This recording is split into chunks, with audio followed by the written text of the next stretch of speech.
Hey there, I'm Lee Ullman here with some big news from the National Young Farmers Coalition. We're partnering with Heritage Radio Network on a special season of The Farm Report. It's all about what's happening with the Farm Bill and how it impacts farmers and eaters. I am growing diversified vegetables on land that's been in our family for 150 years. And so with the pandemic, gentrification, property values going up, we had to sell the land and we lost it. Join us as we uncover the untold stories behind this massive piece of legislation that shapes how we grow our food, what we eat, and so much more.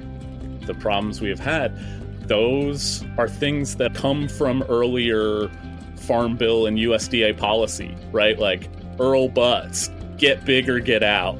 You know, it's my responsibility to know not only what I'm eating, but then like how that all came to be. And realize like, wow, like this piece of legislation, all this money, like it's technically something that I support as a taxpayer. While Congress debates the next Farm Bill, this is not just an invitation to listen. It's a call to action. Be part of the conversation. Subscribe to the Farm Report on Heritage Radio Network, wherever you listen to podcasts. During this time, it's more important than ever to support our friends and neighbors in the restaurant industry. Restaurant Workers Community Foundation has set up a national COVID-19 crisis relief fund. The money they raise will provide direct relief to individual restaurant workers, support other nonprofits serving restaurant workers in crisis, and offer zero-interest loans for restaurants to get back up and running. Visit restaurantworkerscf.org to donate today. And if you need a little extra motivation, you can DM your $20 donation to RWCF's co-founder John DeBerry on Twitter, and he'll give you directions for making a signature quarantine cocktail. Donate now at restaurantworkerscf.org. Hey everyone, welcome back to Snacky Tunes. I'm one half your host, Darren Bresnitz. Hope everyone is staying safe, taking care of themselves. If you need to check in with friends or have friends check in with you, this is the time to really lean into your community to make sure that everyone is doing well, physically, mentally. It's a tough time, but we are going to get through this together. We are really excited to be sitting down with Dale Donshi of Spiller Park Coffee, ATL. He talks to us about the independent coffee scene in Atlanta, the independent coffee scene and how it's being affected by the coronavirus. And then also Jesse shares us some tips on how to make a cup of coffee at home if you've never made a cup of coffee on your own. Then we're digging into the archives. We have Roddy Romero, who's showcasing his modern day Louisiana sound. It's a lot of fun and a little bit of sunshine for this gorgeous Sunday. So sit back and enjoy Snacky Tunes on heritageradionetwork.org. We talk about food, we talk about music, with musical dudes, finger on the pulse, Snacky Tunes.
Dale Donche, welcome to Snacky Tunes. We are so happy for you to be taking out the time as owner of Spiller Park Coffee in Atlanta and sitting down with us remotely and socially distanced. Thank you so much. Very safe.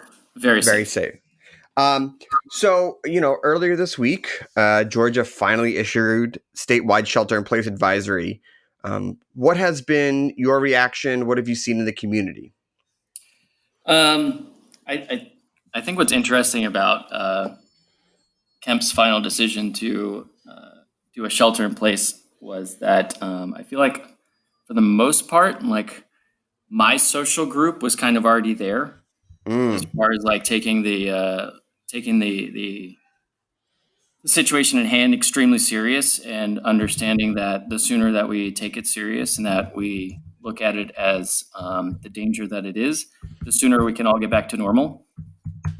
Yes. So I guess in some aspects it was probably more frustrating that it took him so long to do it, just because, again, for my social groups and, for the majority of the hospitality industry, it was already at that level. It was already, all red lights were blinking and emergency lights were blaring at that point. Especially when it comes to like just being a small business owner in general. So did, for people who may not be as familiar with what happened in Atlanta, did they shutter or advise non-essential businesses like restaurants and coffee shops and things like that to close before the shelter-in-place order? So our fine mayor, Keisha Bottoms, who is an amazing leader, she had already issued one for the city of Atlanta. Got it. And kind of had already started kind of moving the necessary pieces to make it so that we would all kind of just stay at home or keep our distance. A coffee shop and that type of culture is all about community and it is such a meeting place. So what has the reaction been from your customers as you've had to close the doors to the physical shop? I think that what I have found, I guess for lack of a better word, is it's inspiration. Like I feel inspired by their dedication to want to keep in contact and like we're trying really hard to be creative with our online store, and we've never really, because we're a multi-roaster, we don't roast our own coffee, so selling coffee on our website was always a weird idea for us. But we've been able to think outside the box and package, from different roasters and kind of provide that multi-roaster kind of aspect from the coffee shop to them and let them know that with more honesty, I think that it's also brought out a little bit more honesty from my viewpoint about where the money actually goes when you buy something. Right. Especially now because, I'm covering all of our healthcare benefits. Sure. All my baristas are collecting partial unemployment. So I think between the inspiration of them just wanting to keep a community alive online in a way, and to send through Instagram or through Twitter like just moments of memories at one of our shops, or their kids wearing one of our shirts, or fielding questions about brewing at home and all this other kind of fun things that people don't just miss us because of our products or our toast or our coffee or our t-shirts. They just miss us. That to me is probably the most inspiring thing about having a coffee shop. So it sucks, but I'm very thankful at the same time. Yeah, it sucks when you've built a place where people can connect, and then that is one of the things that has to go away, which is ironically what both people need and need to also stay away from during this time. Right, absolutely.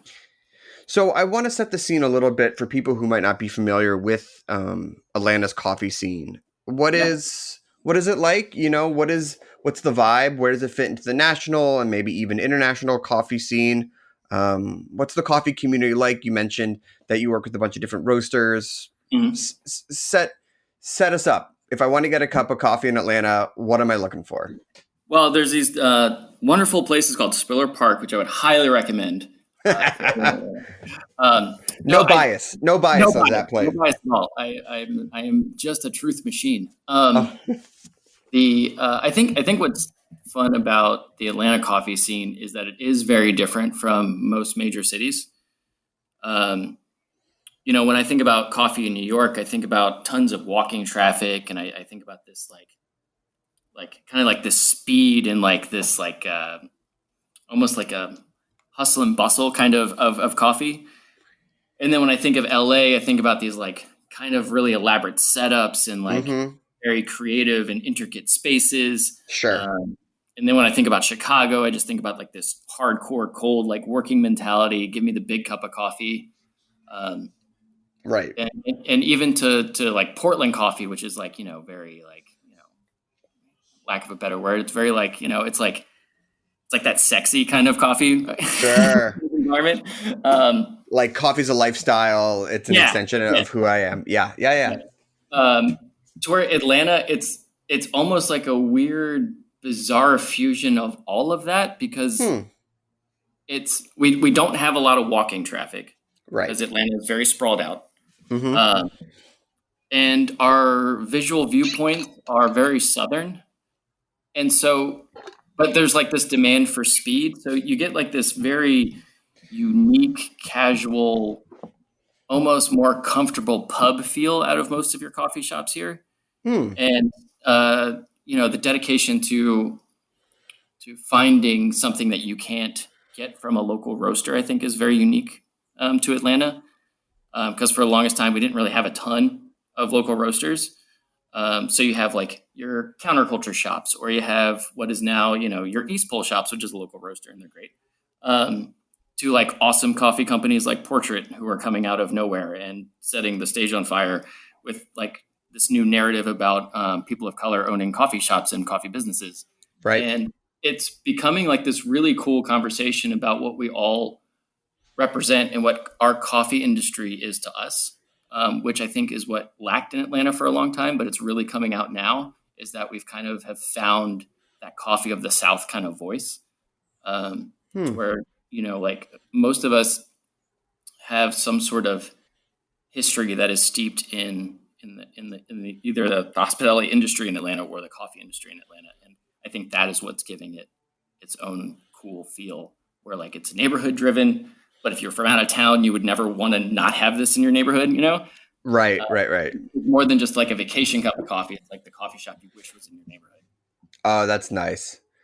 And you yourself have been involved for almost 2 decades now in coffee? I'm getting there. 18 years, right? Really. And so, what is your own personal journey to opening Spiller? Yeah. I mean, it's a weird one. So when I first started, I moved here from Richmond, Virginia. That's where I'm from. I am 100% Atlantan now. Shout out. I think once you pass the decade mark here in Atlanta, you're an official Atlantan. Like, yeah, I feel that way about any city. Yeah, it's just who you are now. It is now on your skin and cannot come off.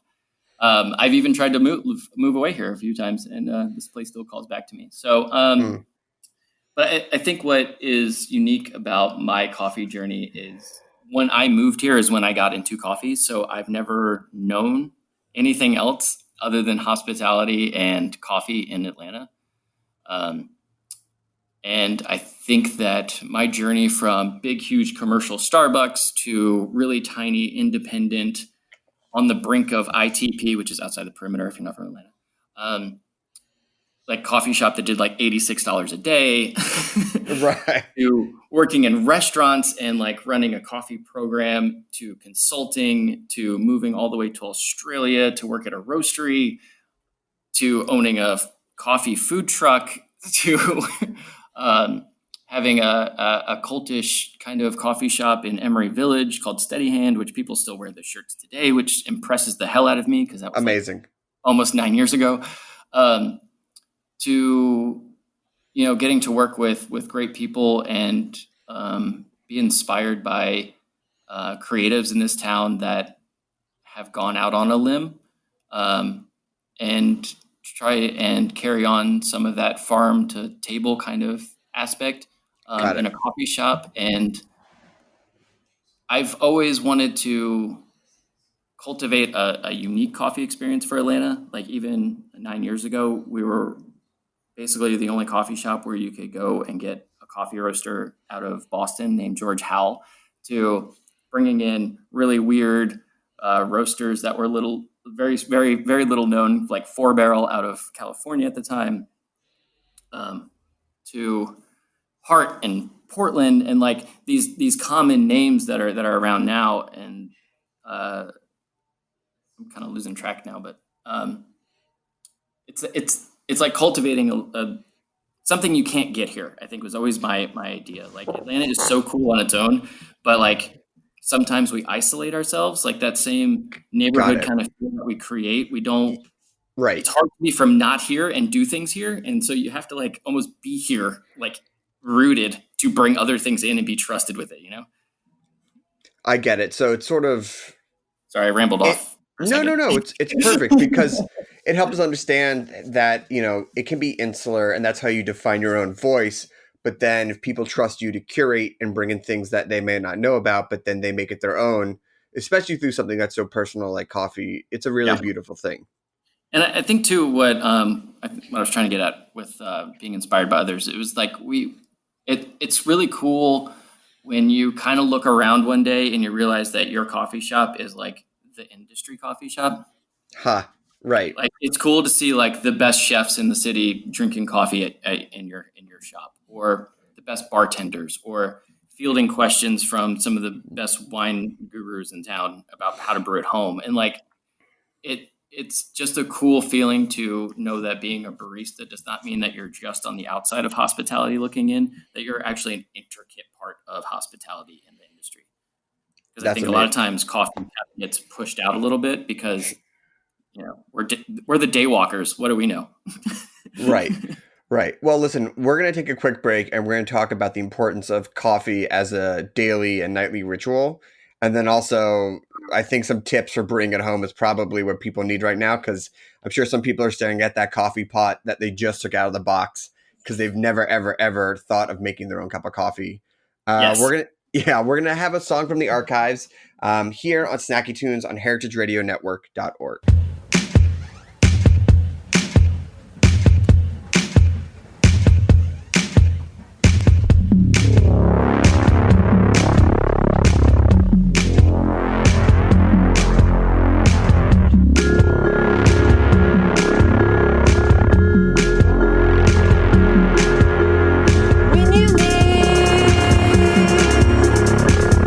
I can feel the feeling of your face on my cheek.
Hello, welcome back to Snacky Tunes. We're talking with Dale, owner of Spiller Park Coffee, Atlanta.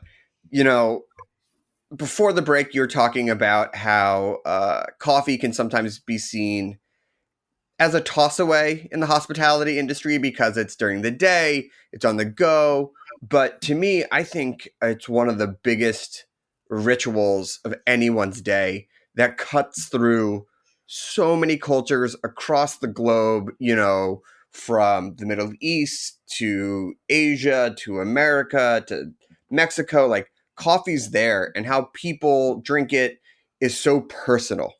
Yeah, And absolutely. a big part of that is not just making it for yourself at home, but going out into the world and getting that cup of coffee, going to your favorite spot, getting it done just right from your favorite barista. So how are people, you know, shifting their daily ritual? And what have you noticed? Are they reaching out to you to get their daily dose of coffee? I think I actually just fielded this today. I have from a renowned coffee, cappuccino drinker rather, in our coffee shops, who seems very lost right now as to how to get Sure. the coffee fix that they desire, to where they're like, with their dial-ins of trying to get it right, have gone through like twice Oh, as much yeah. coffee as a human being needs to, trying to find that perfect one. Because I think a lot of times, like, because you trust your coffee shop and you're so into your coffee shop, you kind of take for granted how hard it is to actually have a good cup of coffee at home. Mm-hmm. And you're also kind of scared to ask questions, because the internet should be able to guide you into anything. But you know, if you like a coffee shop in particular, it's probably because you just like some weirdo who owns its style. Sure. And we're all a little different, you know. We all have there's like the gold standard that's out there, but for the most part, it's all of our different weird quirks and techniques. So when you take it out of the box, just take a deep breath and get on the Instagram of whatever coffee shop you love and just shoot them a quick little message about what the hell do I do with this. Yeah. That's my first tip. Well, what tips? All right, let's break down a couple of things. Let's say I'm a drip guy. I got a basic brewer, right? You know, like office coffee pot. What would you recommend to get a decent cup of coffee? What am I looking for? So, you know, going back to the idea of you got to like it, you got to love it. Mm-hmm. So if you like it, and if you like the coffee and you love the coffee at your local shop, then I would definitely start by buying the coffee from them. Big time. I think one of the big things about that too is there is some idea that if you want to support your local economy, you should only buy local coffee roasters. And that's fine and good. And I'm not saying don't buy from local coffee roasters, but I think sometimes it's missed that your local economy is going to be just as great and just as booming if you put dollars into your local coffee shop that may not buy from your local roaster. Mm-hmm. Because 9 times out of 10, the coffee shop probably employs more people than the roastery. So follow that lead. You know, if you love a spot, you are in, like, let's say you just love Spiller Park for some weird reason. You're just like infatuated with it because it's so good. Then just get on their Instagram, see what they're posting about, what coffees they're using, look at their online shops, buy from what they have. And, you know, if their online shop doesn't have the coffee that they generally brew on a day-to-day basis, then go to, you know, whatever roastery you want. If you want to go to the roastery that your local coffee shop uses, that's great, because, you know, that supply chain matters. Or, you know, adventure out and dive into some of your local roasters. But I think if you don't like it and you're not in love with the coffee you buy, it's going to be really hard to motivate yourself to make that every day. Right. And I think that when you're working with the basic drip, that getting the beans, getting that basic coffee, 90% of the battle. And then you just got to figure out the ratios that you want as far as like half basket, 3/4 basket, full basket, things like that. And I'm slightly stalling now because I'm trying to look up my little. I have like a little cheat sheet that I have on my iPad. For Oh these no, kinds it's fine. of It's fine. So then while you're looking up your cheat sheet, if I want to go to Yeah. the next level and do like a mocha or a stovetop pot, something that gets me like an espresso without having to do the giant investment of an espresso maker, because let's be honest, like, you know, money's tight now for a lot of people. And you know, we want to be conscious of that. Like if I'm trying to wield something I've never made before, which is a stovetop coffee, any safety tips or assembly tips when I'm putting the water and the coffee in? So I'm probably about to blow your mind real quick. I have never used a maca pot. Really? Really, I have wanted one forever and a day, and I bought one time and decided to give it as a gift instead of keeping it, and I still have yet to pick it back up. Can I will say this. My father inspired me to get one back in January of this year, and Yeah? it has been a daily lifesaver. All right. Because it's on the go, no fuss, no muss. I'm sure that you probably have some fancy coffee contraption at home, though. Right. Right. So, I mean, I guess if I want to get aspirational, and this is the time where I am going to learn to brew that perfect cup of coffee, Yep. do you recommend getting like a scale? Do you recommend getting filtered water? Like, if I'm Definitely like, filtered water. 100% always. If you're going to skip anything, do not skip the water. Filtered water, and it doesn't have to be fancy. It does not have to be like a Brita or something like that? Yeah, just a simple Brita. Just, hop into your local Target, go get yourself a water pitcher. And, that has like just a basic carbon filter on it, and, you'll be great. Got it. But the water is the most important. Even more than the beans? Don't mess around with water. Interesting. So no tap water. So use the filter. Okay. Yeah. And then sorry. No, go on. Okay. So also for the water, I think that some people like to cheat a little bit, and they think ripping off of the hot water tap is going to get you to where you need to go faster. Hot water is not something you want to drink. It sits just think about where it comes from, and just don't. Yeah, exactly. Exactly. You don't want your coffee tasting like that. No, and trust me, we got time right now. Like we got time to get that water heated up from a cold filtered water. So, you mentioned before about supporting local businesses or local roasters and things like that. But coffee is a global business. Most beans come from the Southern Hemisphere. Not a lot of people are growing local beans at least not in North America. So, in your work with the roasters and things like that, like what are you seeing the global effects of the pandemic on the coffee supply chain as a whole? Yeah, I've actually one of my best friends in the entire world. He works for Intelligentsia Coffee. Shout out.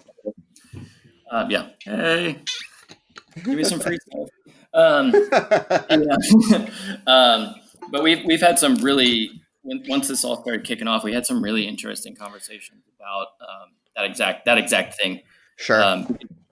Basically, what's at risk right now isn't just the small roaster, which, to be honest, could be in some serious danger if the supply chain breaks, and whatever coffee is in the country is what's in the country, because they're going to get outbid every single time.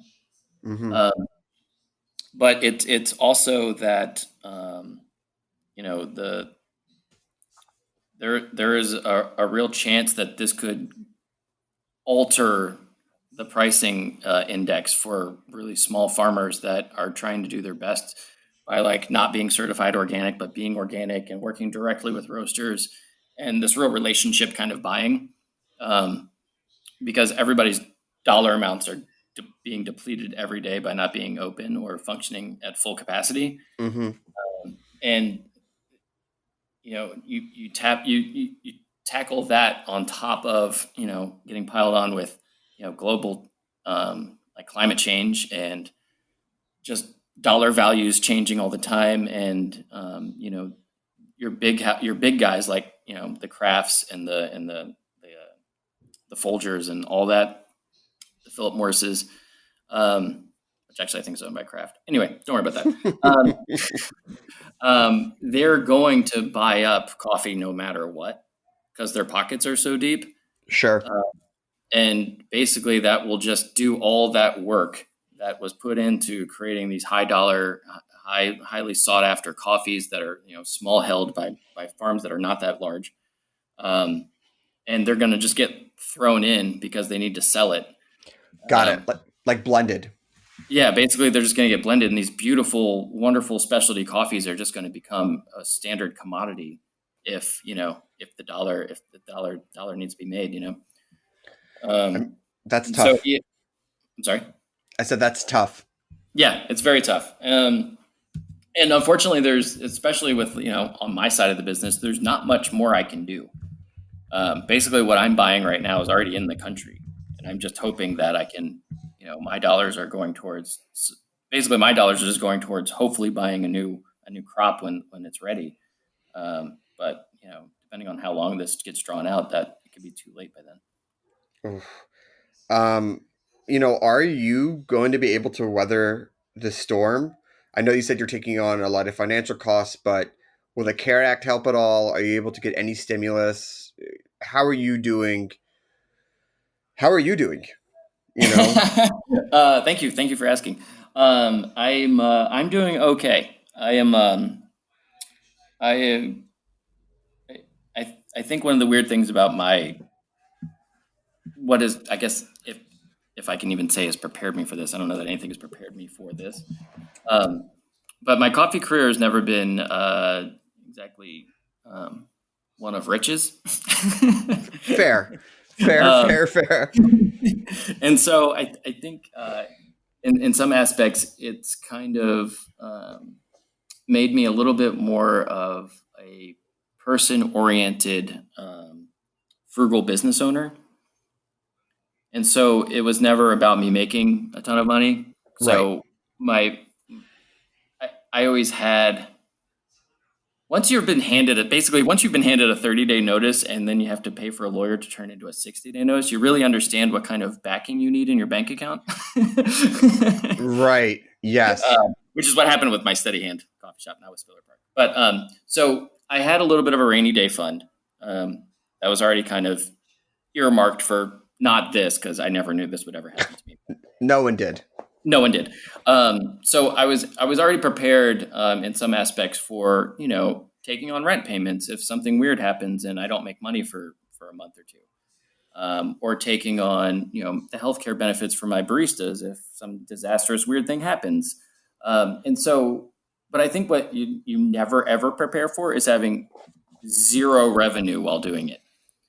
So I think that has definitely caused a lot more stress than anything that I could have prepared for. But so we're fine for now. I don't know how much longer I can really say that without any kind of revenue outside of online sales.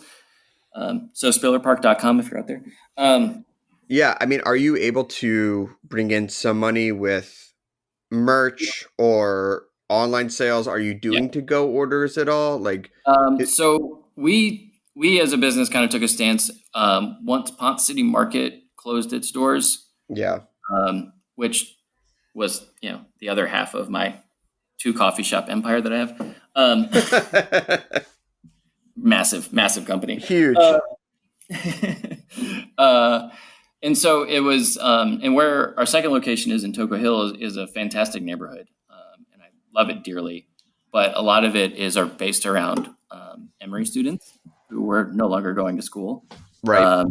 With CDC workers who were no longer going to the CDC unless they were necessary. And if they were necessary, they probably weren't allowed to go to a coffee shop. No. And hospitals that were, starting to really get inundated with cases. And so the neighborhood clientele kind of got a little thin. And then we couldn't allow anybody to sit down, which was like one of our biggest draws because we're a come sit down, hang out with us kind of coffee shop. Sure. And so for us, it was, I think, looking at it and saying, okay, we have 22 employees, 17 of these people are full-time. There's not nearly enough that we could do for them to stay open. Like it's almost like more of a hindrance to us to be open and trying to figure this out when we could use the partial unemployment plan that had been put in place, maintain health coverage, try to get creative with our online sales, and really stay positive and support each other the best way that we can by staying safe and hopefully being a part of getting all of us out of this sooner, as opposed to trying to draw out more crowds. You know, like I have full respect for anybody who's doing curbside and delivery pickups. I honor them to the nth degree. They are putting in more work than I could probably ever imagine right now. Probably more emotionally than physically in some cases. Yeah, it's a toll. It definitely. Because we were even running into it at some point, because you get the people who thinks it's a hoax and they're asking you why you're doing this to your business, which is heart-wrenching in front of your baristas. And so, I know that's out there, and I know that they're dealing with it every single day too. And so I think it was just more of a personal decision for me. And I would never say that, I think by me doing it is not saying that I'm not fighting for my business. I think I just decided to fight in a different way. I think that's fair. Because it's hard. This is not something anybody prepares for. But yeah. So anyway, I'm doing okay. Well, look, thanks for letting me just vent there for a second. Of course. I mean, that's why we're here.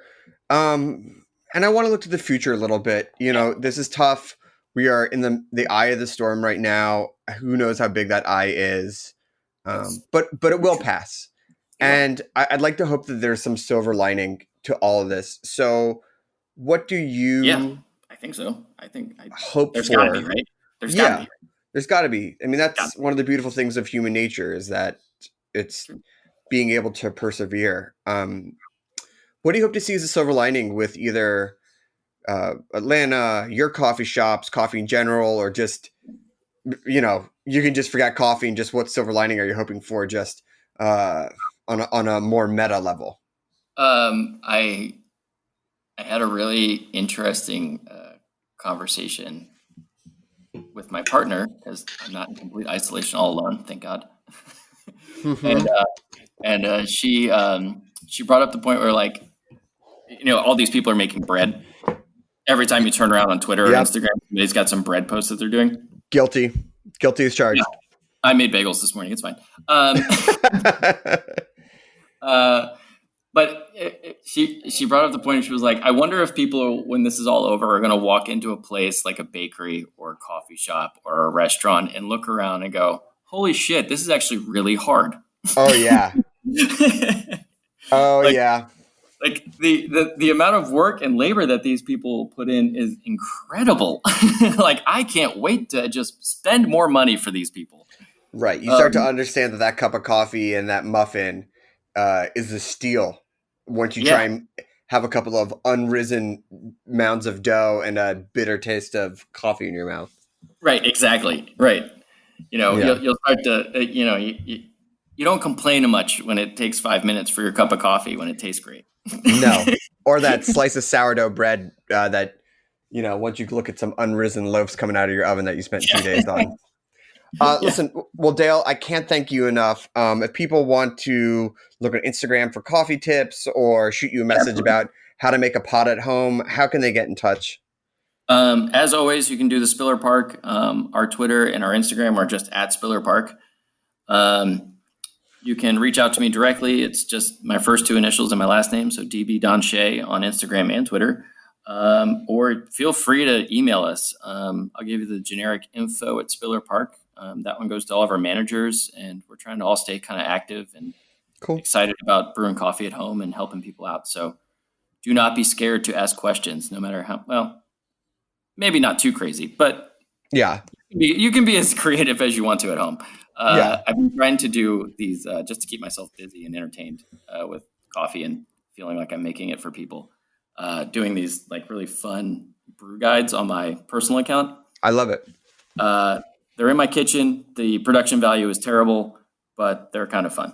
I I'm sure it's if anything else, the pandemic has leveled the playing field when it comes to production. How about that? It's very true. It's very true. Thank you. All right. Well, Dale, thank you so much. Hopefully, we'll be sipping cups of coffee together real soon. That sounds fantastic. Yeah, it's going to be nice. I'm going to just have one too many cups of coffee as a promise to keep all these businesses open. That's amazing. We have another song from the archives, and then we'll do a live performance from the archives here on Snacky Tunes on heritageradionetwork.org.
Pizza, it's left over from the years gone by.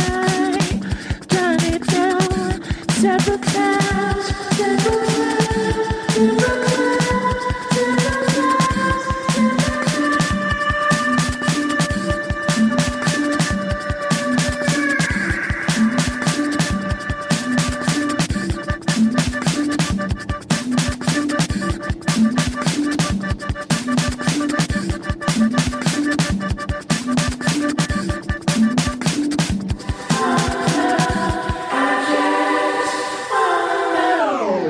During this time, it's more important than ever to support our friends and neighbors in the restaurant industry. Restaurant Workers Community Foundation has set up a national COVID-19 crisis relief fund. The money they raise will provide direct relief to individual restaurant workers, support other nonprofits serving restaurant workers in crisis, and offer zero-interest loans for restaurants to get back up and running. Visit restaurantworkerscf.org to donate today. And if you need a little extra motivation, you can DM your $20 donation to RWCF's co-founder, John DeBerry, on Twitter, and he'll give you directions for making a signature quarantine cocktail. Donate now at restaurantworkerscf.org. snackitunes.org. Welcome back to Snacky Tunes. I'm sitting here with Justin Tockett at Dockside Studios. Justin, thank you for letting us record here today. Absolutely. Tell us a little bit about the history of this place. The owners, they opened it in 1989. It's a wonderful couple that live on the property. And it was sort of a field of dreams sort of thing. If we build it, they will come. And they've made an amazing place here with really top-of-the-line equipment and just a wonderful environment to be creative in. And speaking of if they build it, they will come. What was the current recording music scene when they opened it in the 80s? And who was playing here? And was there small studios, home studios? Did people have to go to New Orleans or other cities? Or was there a place in Lafayette Parish that they could record? You know, for a long time, since probably the late 50s, early 60s, there was a studio called La Louisiane that's still in business, and that's where they recorded all the vintage swamp pop stuff and a lot of local Cajun bands. So that's really kind of what was going on here at the time. This place sort of early on became a bit of a blues haven. So B.B. King recorded here, Irma Thomas, so many great blues artists, and that was sort of the thing for a long time. And was that a word of mouth? Like, who was first and told their friend, and they told a friend, or did they put an ad in the back of a paper, or how did people begin to find out about this place? You know, definitely studio business in general is word of mouth business. You know, it's really hard to advertise something like that. So you're bringing in a plethora of musicians who just go back to where they're from and spread the word. But I think probably the B.B. King record probably really put it on the map, especially for blues artists. And do you know what it was about that record that solidified it for artists? Was it a sound? Was it a feel? Or what was the je ne sais quoi about the record that really put this place on the map? Well, the record was called Blues on the Bayou, and I think that'll do it. Yeah, that'll do it. There's definitely, as you know now, since you've been on the property, you know, there's definitely a vibe not just within the studio but without. You know, I think the environment sort of seeps in to the recordings. I mean, Eric and Roddy, who recorded here, Hub City All-Stars, they talk about going out into the property. And for those who have not had the pleasure of being here, can you describe the surrounding? Like, what is outside of these walls? Sure. This is the property itself is 12 acres, and it's gated. It's right on the Vermilion River, so we could literally walk about 25 feet to our right and be at the riverbed. If it keeps raining like this, it'll just come to us. And that has happened before. We actually had a flood in here a couple years ago. Had about 1.5 feet of water. What's the first thing you saved? It was the console. I think that was the main. That console, it's a vintage 1976 Neve 8058, which is kind of for geeky engineers like myself. It's sort of one of the holy grail consoles. You know, that was the one that was featured in Sound City, right? The Dave Grohl one. Correct. That was a Neve as well, a different model. I think it was a little bit earlier, but that same Class A technology. You know, British. So you're on the river, and then what else is in the property? It's a uniquely, you know, I come from Nashville, and there are so many studios, but they're all business studios where, you know, you drive yourself to work every day, and this is really a location studio. So above this building we're in, there's 4 bedrooms and a kitchen and a bathroom, and then there's also what we call the pool house, a separate building. That's also more guest lodging. 3 bedrooms and another kitchen and a bunch of bathrooms. And so to me, what drew me here was the unique experience of living at work. You know, you work until you get tired. You're not watching the clock so much. And then you wake up and you're already at work. So you sort of live your record-making experience, which I think is fairly unique. What is unique about this place? You know, every place will say like, oh, the drums sound the best here, or the guitars are really good, or, you know, they can really, you know, get the vocals a certain way. If you had to pick one element that is captured or done above all else, what would you say that is? I don't know that I could specify one particular instrument, but sonically, there are unique spaces that you don't have in most studios. Most studios are very properly built booths, which we have, but then there are a couple of interesting rooms. We have a tile a tile foyer that works out fantastic as a drum room. We get this great live reverb off of it. There's an extra room that I generally find I use for electric guitar amps a lot, and it's a very wooden room with a stairwell, so I'm able to put a mic up the stairwell, and you just get a very interesting sound that you couldn't get somewhere else. It's very personal to the studio. What's the most unique placement of an instrument or vocal that you did within the building to capture for a recording? And who was it? Ooh, let me think. I like to get weird with the recording, so we've done a bunch of things. This is probably pretty typical amongst studios, but I've recorded violin in the bathroom, which I think is pretty typical because there's tile. Oh, okay. It's just a very live sound. But we also have mic lines that run upstairs to the sleeping quarter area, and there's this very long, narrow hallway that's got an angled slope ceiling, and that's a pretty famous spot for guitar players to like to put their amps up there, and you can mic the end of the hallway, and it's again a very beautiful woody sound. Last question: everyone gets writer's block, or they get stuck.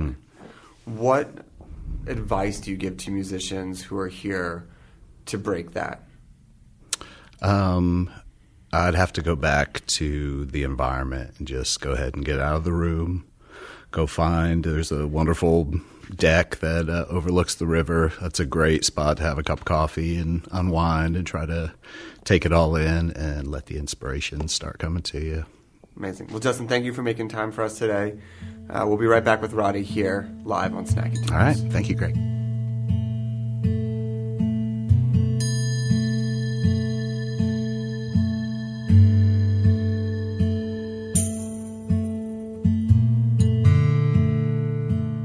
This episode is brought to you by Shacksbury Cider, who believe cider can be daring, complex, and eminently drinkable.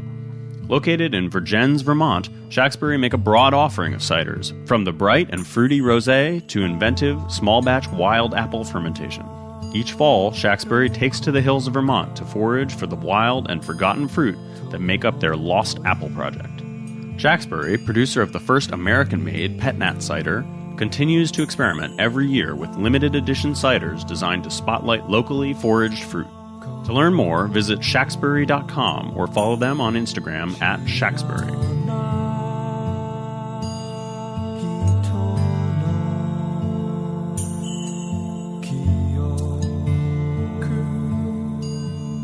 Welcome back to Snacky Tunes. Roddy Romero, nice to meet you. Hello. Pleasure to meet you. Well, we met a couple of days ago. Yes. Yeah, but we'll say in our official capacities, in professional roles, if you will. Today. I want to do a little bit of framing for people of where we are, because in reading about your music and what you play, I'll just, Zydeco, swamp rock, Cajun music, Creole music. Can you clarify all for the uneducated? Sorts of descriptions there. Yeah, can you clarify for the uneducated masses? Well, these days the description is the Lafayette sound, maybe, or more of what Lafayette may sound like. All of those sounds that you described is definitely where I come from and what moves me in terms of music. It's all the sounds that I heard growing up as a kid here in Lafayette. The hub city, the heart of Acadiana, so to speak.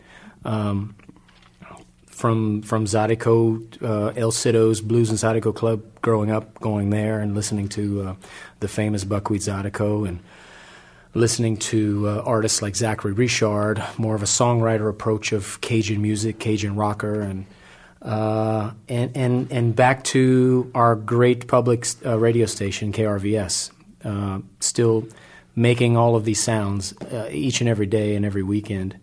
It's a great blend. It's a great gumbo. It's what we sound like here. Did the sounds used to be more separated? Like you went to a place for Zydeco, you went for a place for swamp rock, you went for a place for blues, you went for a place for rock and roll. Was it segmented that way? Or I think so. Growing up, I started playing music when I was 12 years old. What was your first love? My first love? For the musical instrument? Well, it was the French box. It was the melodeon. It was the accordion, what we call it here, but it's not called an accordion. It's not an accordion. It's a tin button box. Much like our harmonica, it's diatonic, so there's no sharps or flats. You pull one note, you push it, it's two different sounds. So that was my first love. I first heard that from my grandfather. He played a handful of songs for us on Sunday afternoons when we'd visit the old people in the country. What songs did he play? He played one song. It was called Fifi Poncho, or Fifi Fancho, whatever side of the river you're from. He played that song a lot, so I remember that one the most, and maybe a couple of waltzes. But again, it was this fascinating orchestra in a box. It was a carnival. It was a Ferris wheel. It was all of that. That sounded like that to a 5-year-old, 6-year-old child, right. So that's what drew me in first.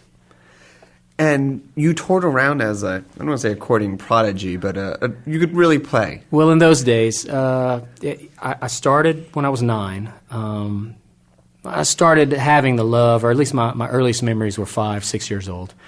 I had a great uncle, Noncle Black is what they called him. He was blind. He played the French box. We'll call it the French box for this program.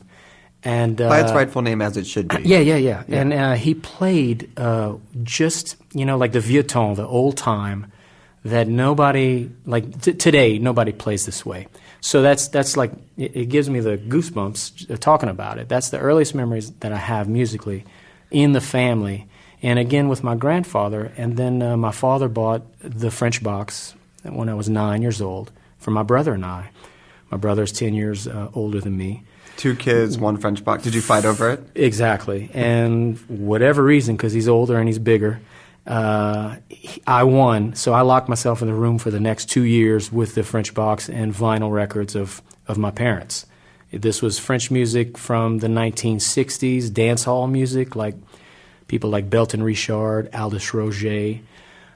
This was Cajun music at a time where it was twin fiddles, it was steel guitar, it was lots of Bob Wills influence coming through Louisiana. So that's the records that I grew up on. And like a lightning bolt, this young guy, and I say young, he was in his 20s or early 30s then being 1988 or so, called Wayne Toups. And he was from the country. He played this French box. He had a band that backed him that had a piano, that had electric guitars, that had electric bass, that had drums. And it sounded like the Allman Brothers singing in French from the bayou or from the rice fields of Crowley. And that changed the path, and everything else has been different after that. The sounds of the bayou has changed after that. And just for quick understanding, how long has your family been in this area? Well, since I was born, my dad is from the Ridge, Giudice area. My mother is from Rayne, Louisiana, a little bit further west from Lafayette. When they met at a bar called the OST Club, the old Spanish Trail. They met over a dance and fell in love, and they were teenagers, and people got married back then when they were teenagers. Do you think people meet that way anymore? People meet know. over like a dance? I don't think they get married as teenagers, thankfully. No. But no. There's lots of meeting at the dance halls. Yes. Still. And how did your music evolve? You toured at a young age. When did guitar enter your life? When did singing enter your life? And who guided you onto that path? Yeah. For me, like it changed with Wayne Toups. I got out of the dance hall records, and then this was this rock and roll sound that kind of entered, but it was still fronting. The French box was still the front of the show, So it people like Zachary Richard, and then I got invited to play the Montreal Jazz Fest when I was 13 years old. How did that happen? How did they find you? I have no idea. I mean, this is I won't tell people your age, but this was definitely pre-internet. Yeah, sure, absolutely. Yeah. So and you have no. I mean, I guess at that time, if you're the French rock prodigy, if you're the only young kid at that time playing, the old time music, then that's how they're going to find you. That's how it happened. Yeah, absolutely. At least we'll talk about it in that way. So So I played that Jazz Fest, and then I discovered this guy called Sonny Landreth, and he played the bottleneck slide. He lived in Lafayette. He was from Mississippi. I heard these sounds that he was producing out of this bottleneck and this Firebird Gibson guitar that I never heard in my life at that time before. My only records were, pedal steel guitars and twin fiddles and nice smooth sound, and it was another voice that drew me in, intrigued me. It pulled me, it grabbed me, it did everything that shook my bones, and I knew at that point in my life that here's another path. That let's entertain this, and I want a guitar now. Do you remember how it made you feel? Sure. I couldn't. There's this one time that it's in Montreal. It's at the Jazz Fest. I hear this guitar down the road.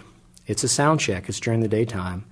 And again, it's something that I never heard. And I found myself walking faster and faster and picking up speed to the stage, and then seeing Sonny up on the stage and doing these things that something I never heard before. It's like, listening to that first Rolling Stone record or the first Bob Dylan record, or for me, the first Clifton Chenier record, Zydeco Cha-Cha, that just, it hits you in the forehead and it says, hey, man, this is something special here. If you don't feel this, you must be dead. Can we hear a song? Sure. What are you going to play for us first? I'm going to play a song that was penned by Eric Adcock, my musical brother for a long, long time. And I got the chance to arrange the song in this very studio maybe about 5 or 6 years ago for an album called Gulfstream. The song is called Gulfstream. Here we are with Roddy Romero, live from Dockside Studios on Snacky Tunes.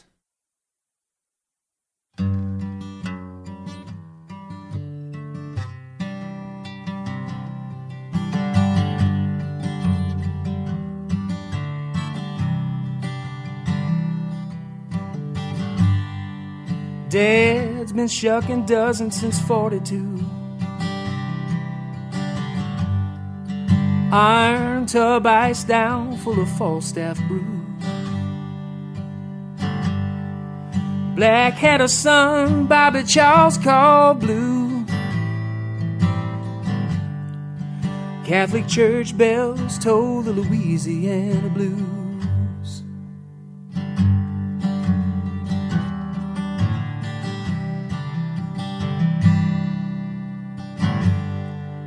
Oyster rake scraping down Grand Isle Way. Don't get no more salty than Barataria Bay. 100 years my family's done it this way. Some folks call it work, but it's just another day. And in life there's always love. Comes into your heart from up above. Gather my dreams and put them out to sea. Gulfstream and I'm free.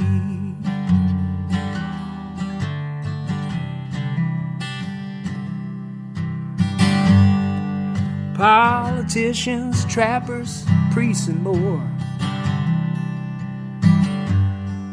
they've all strolled through these double French doors.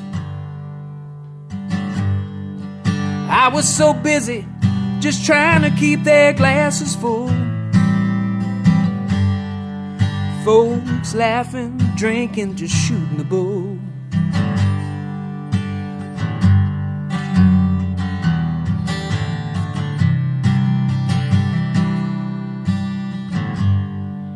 Vermilion parish sunsets across my bow. Just slipped off the edge and I don't know how. I turn the key in the lock and close up shop. The hour flies round the old steeple's clock. And in life there's always love. Comes into your heart from up above. Gather my dreams and put them out to sea. Gulf Stream and I'm free.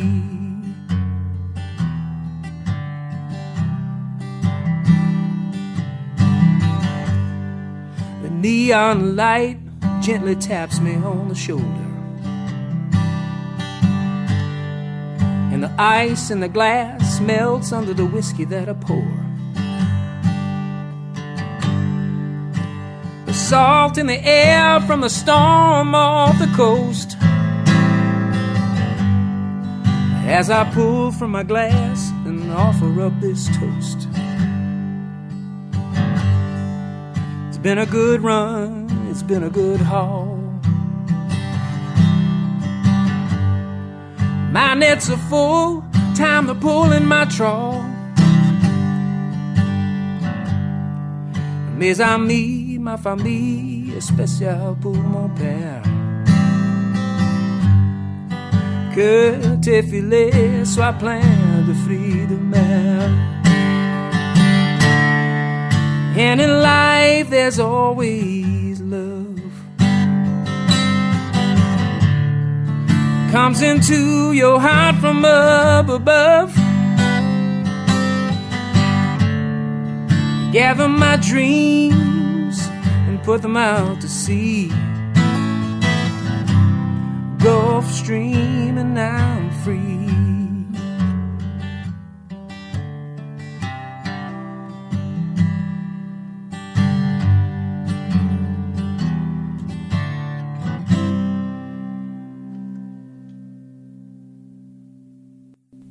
That's a bit rough.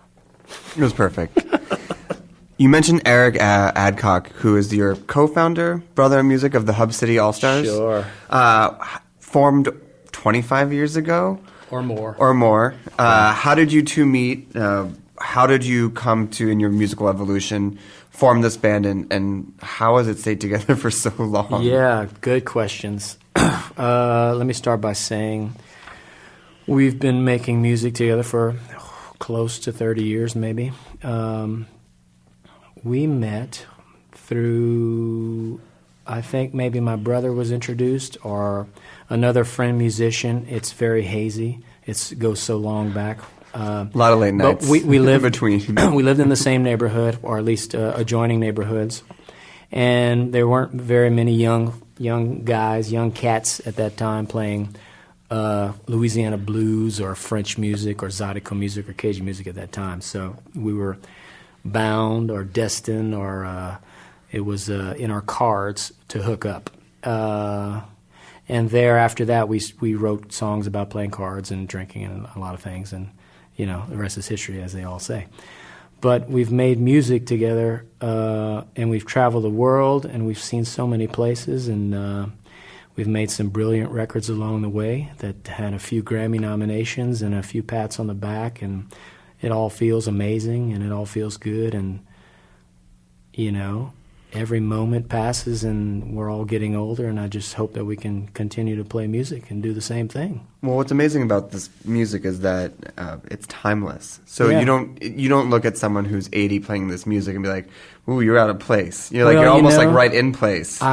Growing up and playing French music at the age 13, I was the only kid playing at that time, and all of the musicians that were surrounding me were older. They were They were older people. I've always played old music. I've always played music that I felt like were my parents' music.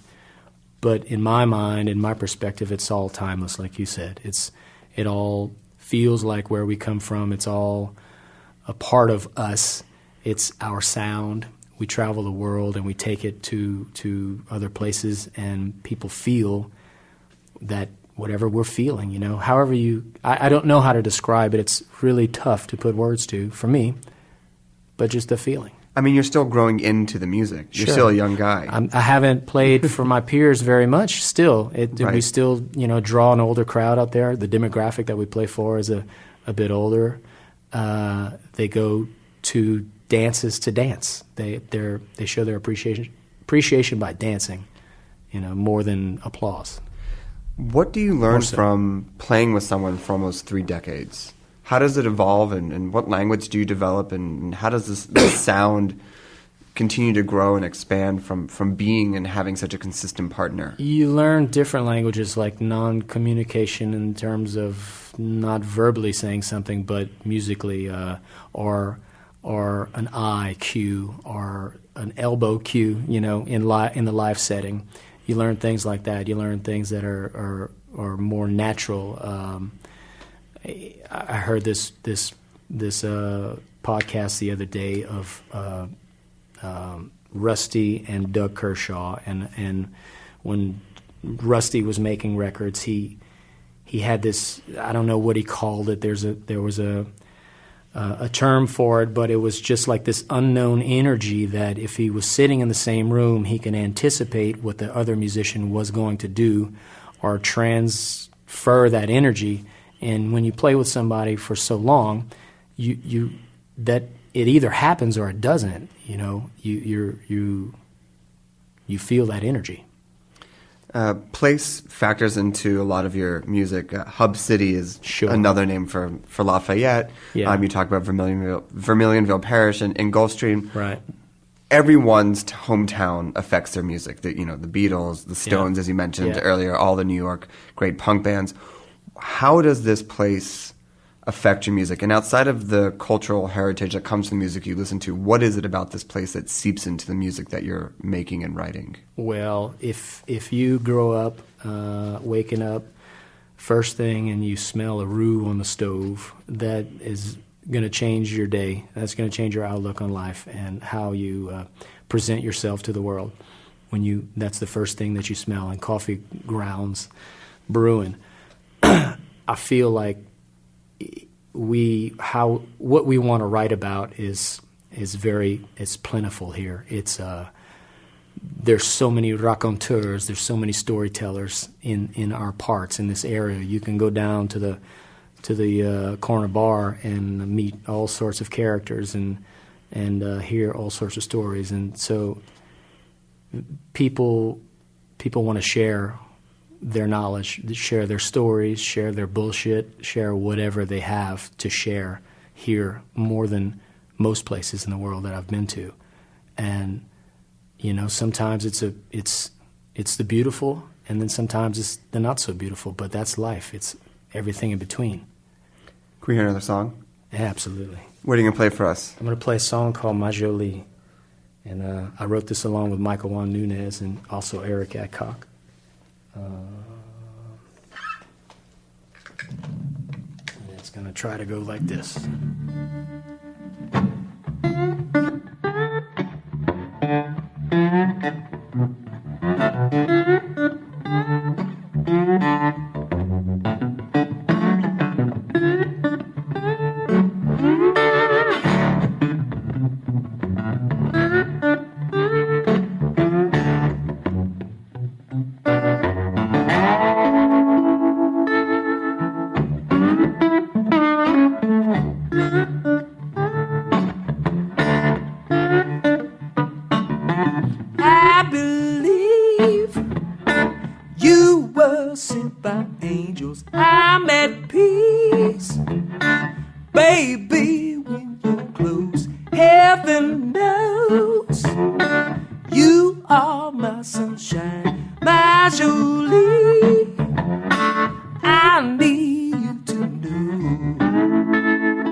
Girl, I love you so.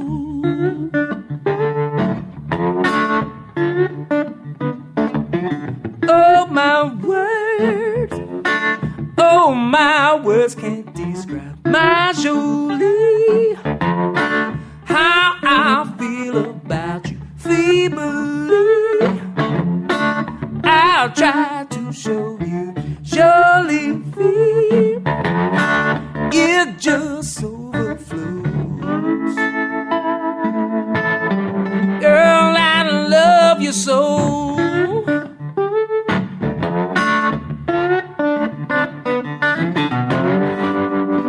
They say love ain't easy.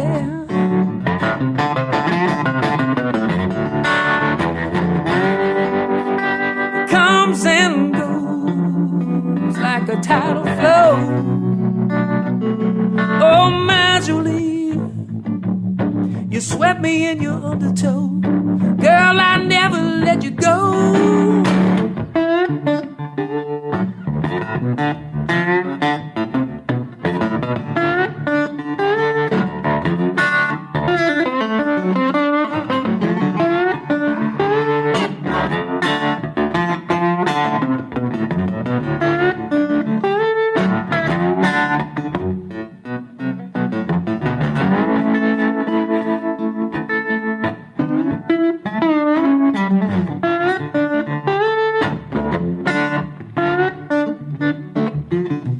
If you please, hold on to my heart, don't let it go. I'll never let you fall. Eternity is how long I love you. Don't you know I would never leave you. Girl, I love you so.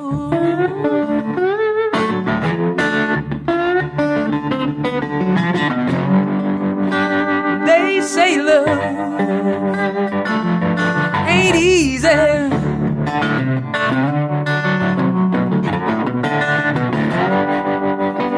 comes and goes like a tidal flow. Oh, my Jolie, you swept me in your undertow. Girl, I never let you go.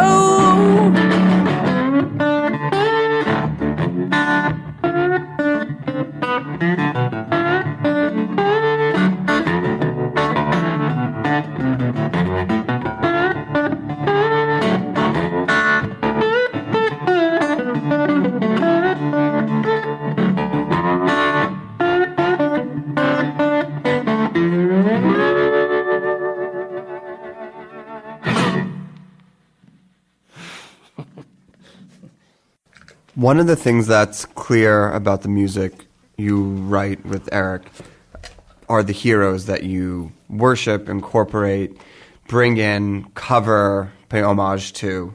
One of the things that Eric talked about was the Bobby Charles cover that's on Gulfstream, and he mentioned that you had been noodling around on it for years, and you decided after taking a writer's block break to come and record it for Gulfstream.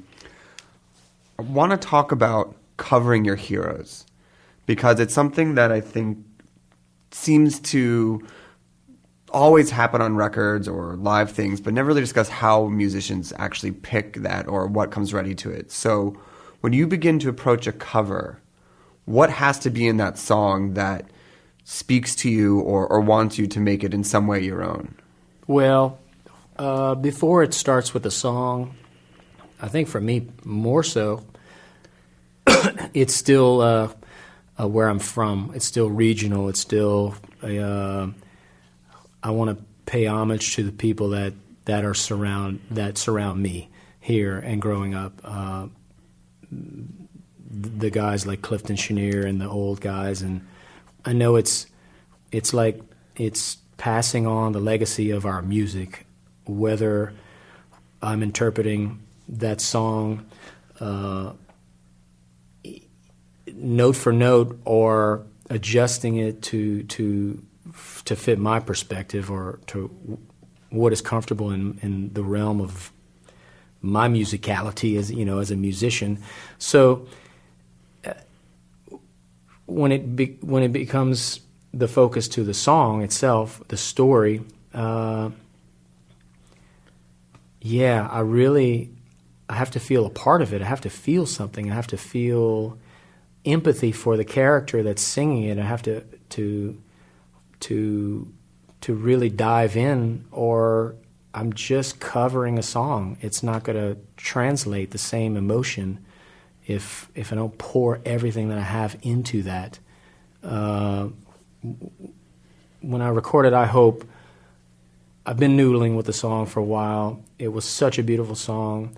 It didn't mean anything until my life was falling apart in divorce. And then the song took a new meaning. It took a new turn. And it still takes new turns. I sing it now still in performance settings, but I don't have the same emotions that I did once we laid the song down in the studio here at Dockside, 3, 4, or 5 years ago by now. When you say noodling around for a while, how long is a while? I take time. A while could be a year. A while could be a couple of years. It could be 10 years. It took so long for us to record the record previous to Gulfstream, over a 10-year span, just for the sake of, I don't know. Life happens and life gets in the middle and in the way sometimes, but I tend to record material, and then sit on it for a bit, and then, try to get a new, fresh set of ears, a fresh, again, a perspective on what this should sound like that I'm making. And then most of the time I drive myself crazy with going back and listening, and, that could be better, and this could be better, and today here at Dockside, that's kind of one of those days where I felt like I came here to sing some songs, re-sing some songs, and, I have to be convinced by this amazing engineer, producer, Justin Dockett, that, that sounds really good. So, every artist does that, I'm sure. Do you find it harder to break your own songs or to break a cover? I think that's a great question. I feel like we've broken our songs much easier than breaking covers, but damn it, those covers sound so good, and they're such great songs that I want to keep doing them and keep spreading them out to the world and have new listeners hear them and hear the sound of Louisiana, and for people to come back here. Have any of the people you've covered been alive and commented back on what your take or your version of it? Well, we had one, and I say we, Eric and I, we wrote a song for Buckwheat, the late great Buckwheat Zydeco. It's an original song. It's called No Need for a Crown, and it basically talks about, in the Zydeco community, there's lots of self-proclamation of kings, and it's a part of the talk. It's part of the walk in the culture, and it's a beautiful thing. So the song that we wrote for Buckwheat is really just saying that he's the best and there's been no need for a crown. Anyway, he was getting really sick, and toward the end of his life, unfortunately, we got a chance to play him the song, and he sent nothing but good, positive vibes and appreciation for it. And so in that case, it holds a special place in our heart. Last question, 2 parts. Taking it back to Tons. When you're in the kitchen cooking, if there is music, what are you listening to? Well, we have some great Latinas working in the kitchen, and they're playing some beautiful norteño music on their iPhones occasionally while they're prepping and while things are going on. We don't have a jukebox yet, but I'm pretty sure that we're going to put more music in Tons before too long. And what is your specialty that you consider your best dish above all else? Oh, I love making sauce. I love making sauces. Switch the proteins, it doesn't matter. I just love the process of cooking down onions and cooking down the Trinity, the garlic, whatever you want to put into it. I love that process of just taking the time and working the heat. Amazing. What's coming up next? Tours, more recordings? More tours, more recordings. The Hub City All-Stars, we have a few big gigs here this year coming up already. I'm doing some solo things. I've got a trio that I'm working, going back to Europe later in the year, going up to Canada for the big Congrès Mondial, Acadian celebrations in the summertime, so lots of things happening, yeah. Amazing. Where can people find you, find your music, find your tour dates? Come to Lafayette, Louisiana, and just knock on some doors and ask for my name. No, RoddyRomero.com, RoddyRomeromusic.com as well, and just search Roddy Romero. You can find something. What are you going to take us out with? I'll do one of those covers. Perfect. I was hoping you'd say that. Big thank you to Holly and Tons. Big thank you for Justin to opening up Dockside for us and letting us record this special episode of Snacky Tunes today. We really appreciate it. Roddy, thank you for being here. We'll be back next week with another episode of Snacky Tunes. Thanks for listening.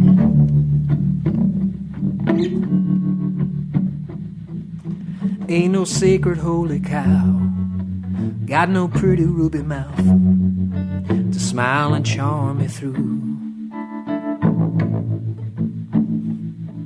No clever silver tongue to flatter people into doing what I want them to. Ain't much for pushing buttons, pulling puppet strings or fussing. Besides making silly rhymes, I really ain't much good at nothing. But my heart keeps me amused in this big world of confusion, 'cause I'm a dreamer. Hallelujah, I'm a dreamer. No blue blood touch of class, no laminated pass to where the in crowd hangs. No flaming rum dessert, no front row seats reserved when old Blue Eye sings. But break it down, a lovin' it's more than just a promise, no gift to all the girls, but I got the one I wanted, and through any storm that blows, she still loves me, yes, she knows that I'm a dreamer. Hallelujah, I'm a dreamer.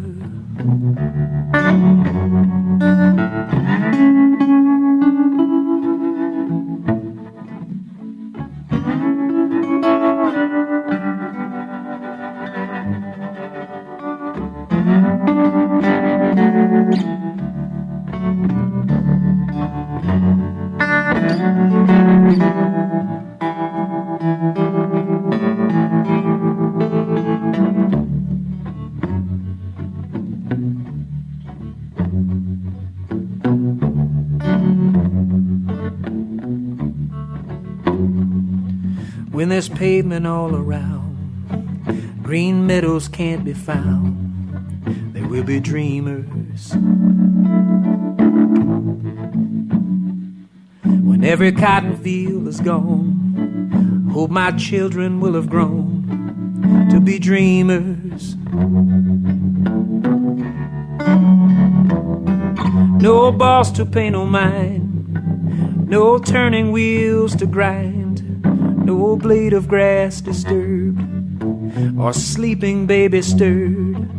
There'll be no noise at all, just a silent voice that calls to all the dreamers. Hallelujah, I'm a dreamer, and my heart keeps me amused.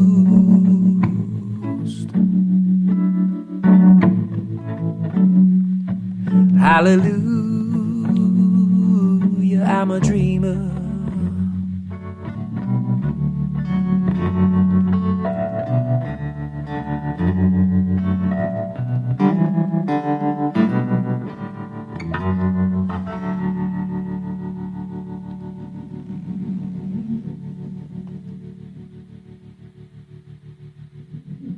talk about food. We talk about music with musical dudes. Finger on the pulse, snacky tunes. This program is powered by Simplecast. Thanks for listening to Heritage Radio Network, food radio supported by you. For our freshest content and to hear about exclusive events, subscribe to our newsletter. Enter your email at the bottom of our website, heritageradionetwork.org. Connect with us on Facebook, Instagram, and Twitter at heritage_radio. Heritage Radio Network is a nonprofit organization driving conversations to make the world a better, fairer, more delicious place. And we couldn't do it without support from listeners like you. Want to be a part of the food world's most innovative community? Rate the shows you like, tell your friends, and please join our community by becoming a member. Just click on the beating heart at the top right of our homepage. Thanks for listening.